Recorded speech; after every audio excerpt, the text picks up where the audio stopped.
জামালপুর ২ আসন থেকে নির্বাচিত মাননীয় সদস্য জনাব এ ই সুলতান মাহমুদ বাবু, আপনার সময় ১ মিনিট। বিসমিল্লাহির রহমানির রহিম। বিসমিল্লাহির রহমানির রহিম। মাননীয় স্পিকার, আপনাকে ধন্যবাদ। ১২১ বরিশাল ৩ আসন থেকে নির্বাচিত মাননীয় সংসদ সদস্য জনাব জৈনুল আবেদিন কর্তৃক উত্থাপিত ও আলোচ্য বিষয় সিদ্ধান্ত প্রস্তাবটি সমর্থন করে আমি সুলতান মাহমুদ বাবু ১৩৯ জামালপুর ২ ইসলামপুর সংশোধনী প্রদান করছি। মাননীয় স্পিকার, কারিগরি শিক্ষা হল কর্মমুখী ও দক্ষতা সম্পন্ন শিক্ষা, যা দ্রুত কর্মসংস্থান সৃষ্টি করে বেকারত্ব হ্রাসে সহায়তা শক্তি। আমার নির্বাচনী এলাকার বেকার যুবক যুবতীদের দক্ষ মানের সম্পদ হিসাবে গড়ে তোলার লক্ষ্যে আমি সংশোধনী প্রস্তাব করেছি। ধন্যবাদ মাননীয় সদস্য। বক্তব্য রাখবেন ঢাকা ১৮ আসনে নির্বাচিত মাননীয় সদস্য জনাব এস এম জাহাঙ্গীর হোসেন, আপনার সময় ১ মিনিট। ধন্যবাদ। মাননীয় স্পিকার, আপনাকে ধন্যবাদ।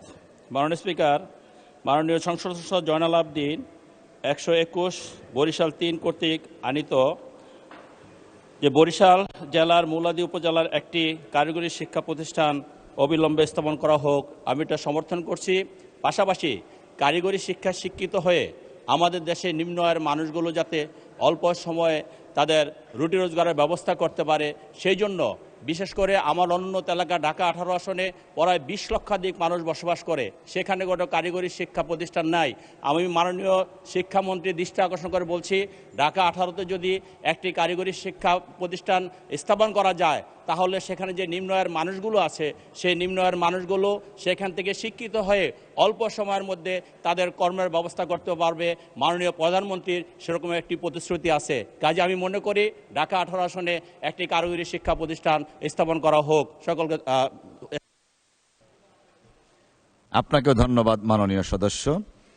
বক্তব্য রাখবেন ব্রাহ্মণবাড়িয়া ২ আসনে নির্বাচিত মাননীয় সদস্য রুমিন ফারহানা, আপনার সময় ১ মিনিট। ধন্যবাদ মাননীয় স্পিকার। ধন্যবাদ মাননীয় স্পিকার, চাকরিবিহীন প্রবৃদ্ধি আমাদের জন্য একটা বড় সমস্যা। আমাদের এখানে বিভিন্ন জায়গায় দেখা যাচ্ছে যে আমাদের দক্ষতার অভাব, ভাষাগত দক্ষতার অভাব। আমাদের বড় বড় প্রতিষ্ঠানগুলো বাধ্য হচ্ছে দেশের বাইরে থেকে মানুষ হায়ার করতে, কিন্তু আমাদের দেশে যারা শিক্ষিত তরুণ তারা চাকরি পাচ্ছে না।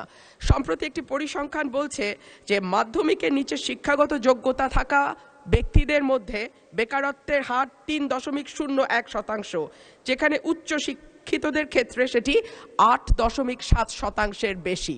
সুতরাং দেখা যাচ্ছে যে আমাদের শিক্ষিতদের মধ্যে বেকারের সংখ্যা অনেক বেশি।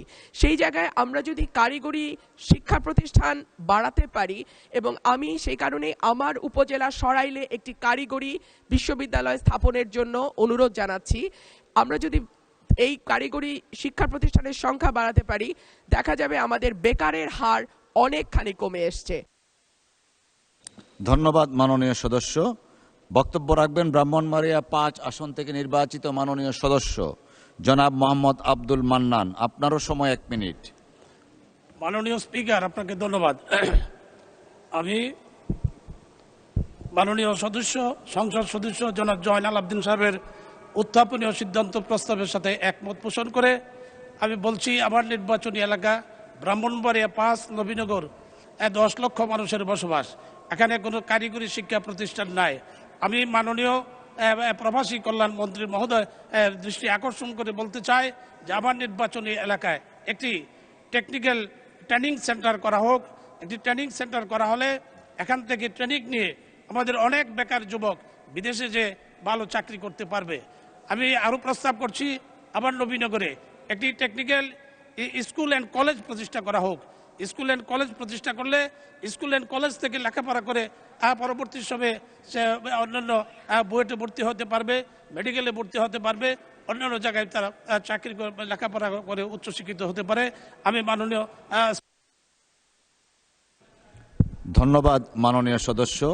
কুমিল্লা ৯ আসন থেকে নির্বাচিত মাননীয় সদস্য জনাব মোহাম্মদ আবুল কালাম, জনাব মোহাম্মদ আবুল কালাম, উনিও নেই।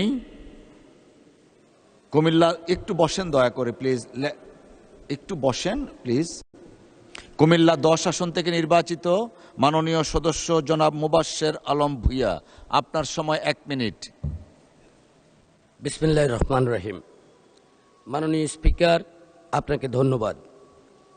কর্মমুখী কারিগরি শিক্ষা কর্মসহায়ক জ্ঞান আহরণের জন্য কারিগরি শিক্ষা প্রতিষ্ঠানের প্রয়োজন রয়েছে বিধায় আমার নির্বাচনী এলাকা কুমিল্লা জেলার লালমাই উপজেলা সদরে একটি কারিগরি শিক্ষা প্রতিষ্ঠান সময়ের দাবি।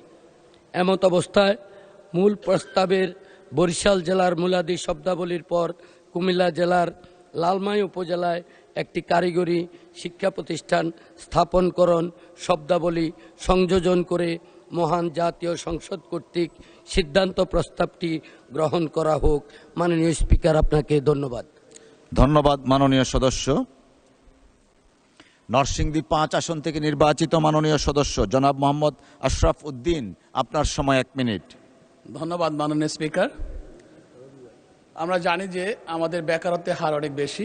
আমরা প্রতিজ্ঞা করেছি যে আমরা 1 কোটি বেকারকে কর্মসংস্থান দেব আগামী 18 মাসে। আমরা ভুলে গেলে চলবে না। তো সেই ক্ষেত্রে কারিগরি শিক্ষার বিকাশ যদি আমরা না ঘটাই, আমরা যদি কারিগরি শিক্ষা বিস্তার না ঘটাই, তাহলে আমাদের পক্ষে এটা সম্ভব হবে না। কাজে আমি মনে করি প্রত্যেকটা কনস্টিটিউশনে যদি আমরা 2 থেকে 3টা করে কারিগরি ইনস্টিটিউট করি, যত বেশি ইনস্টিটিউট হবে তত বেশি কিন্তু প্রশিক্ষণ পাবে, তত বেশি কিন্তু বিদেশে যাবে। সেই সাথে যদি আমরা যে দেশে যেতে চাই সেই দেশের ভাষাটাও আমরা নিয়ে আসতে পারি, তাহলে ওই দেশে গিয়ে কথা বলতে পারবে এবং সেই প্রশিক্ষণটা সে কাজে লাগাতে পারবে। আমরা দেখেছি বিদেশে গিয়ে আমাদের অনেক শ্রমিক কাজ করে খুবই লো লেভেলে, কিন্তু তাদের ভাষা না জানার কারণে তারা উপর দিকে উঠতে পারে না। সেই জন্য আমি মনে করি কারিগরি শিক্ষার সাথে ভাষাটা রেখে সেভাবে আমরা যে সংযোজন করি এবং প্রত্যেকটা এলাকায় যদি আমি কারিগরি এবং মেধা বিকাশ ঘটাই, তাহলে আমাদের বেকারত্ব মোচন হবে অতি দ্রুত। সেই সুবাদে ব্যবস্থা গ্রহণ করা ছাড়া বিকল্প কোনো ধন্যবাদ মাননীয় সদস্য। কিশোরগঞ্জ 5 আসন থেকে নির্বাচিত মাননীয় সদস্য জনাব শেখ মুজিবুর রহমান ইকবাল, আপনার সময় 1 মিনিট। ধন্যবাদ মাননীয় স্পিকার। আমি জনাব জয়নাল আবেদিন স্যারের প্রস্তাবের সাথে একমত পোষণ করে আমার এলাকা নিকলি বাজিতপুর হাওর এলাকা, এখানকার মানুষ 6 মাস কাজ করে আর বাকি 6 মাস শহরে এসে কাজ করতে হয়। তাদের শ্রম খুব কষ্টযুক্ত কাজের সাথে জড়িত।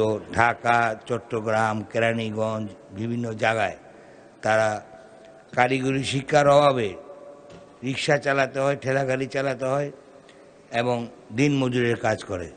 অতি সত্বর আমার নিকলি বাজিতপুর 2 উপজেলায় 2টি কারিগরি শিক্ষা প্রতিষ্ঠান যদি স্থাপন করা হয়, হাজার হাজার লোক উপকৃত হবে। তারা যদি শ্রমবাজারে বিদেশে তাদের অবদান রাখতে পারবে।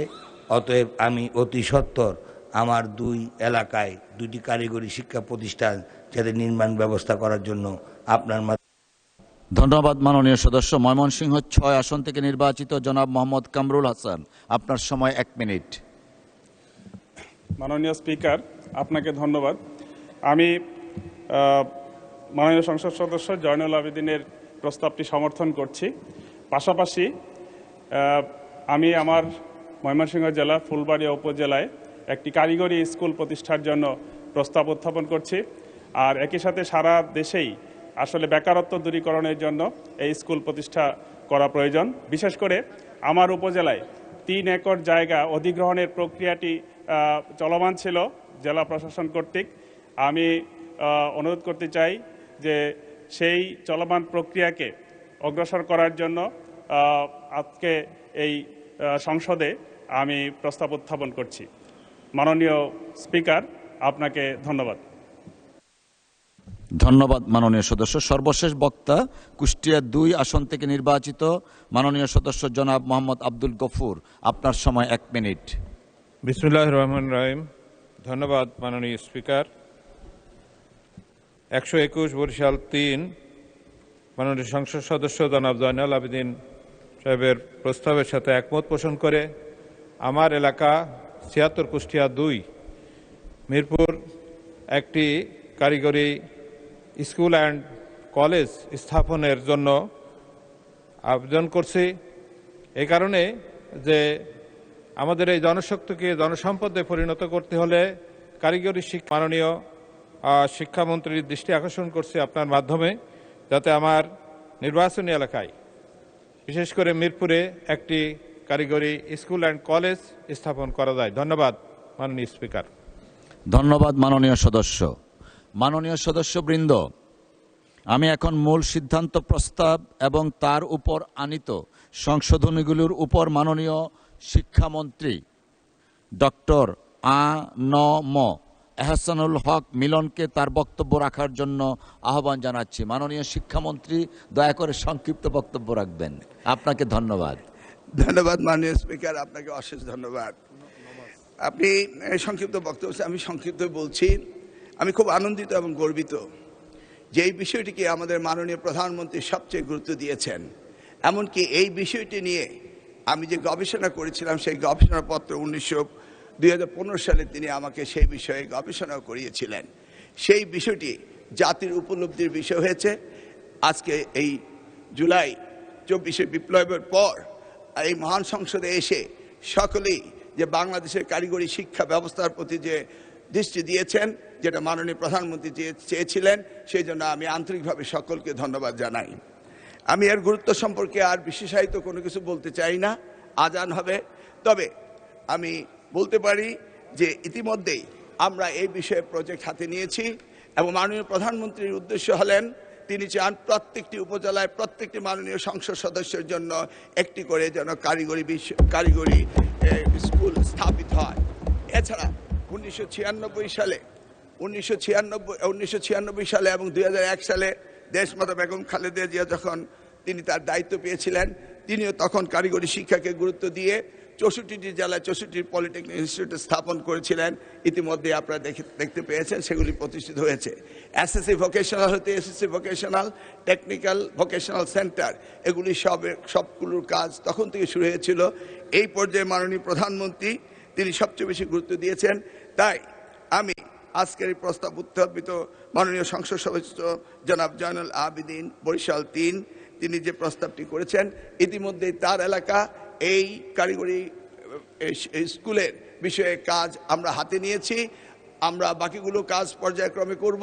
তবে আমি ওনাকে অনুরোধ করব, যেহেতু আমরা এই বিষয়ে সিদ্ধান্ত নিয়েছি এবং কাজ করছি মাননীয় প্রধানমন্ত্রীর নির্দেশক্রমে, তাহলে উনি দয়া করে এই প্রস্তাবটিকে প্রত্যাহার করতে পারেন। ধন্যবাদ আপনাকে।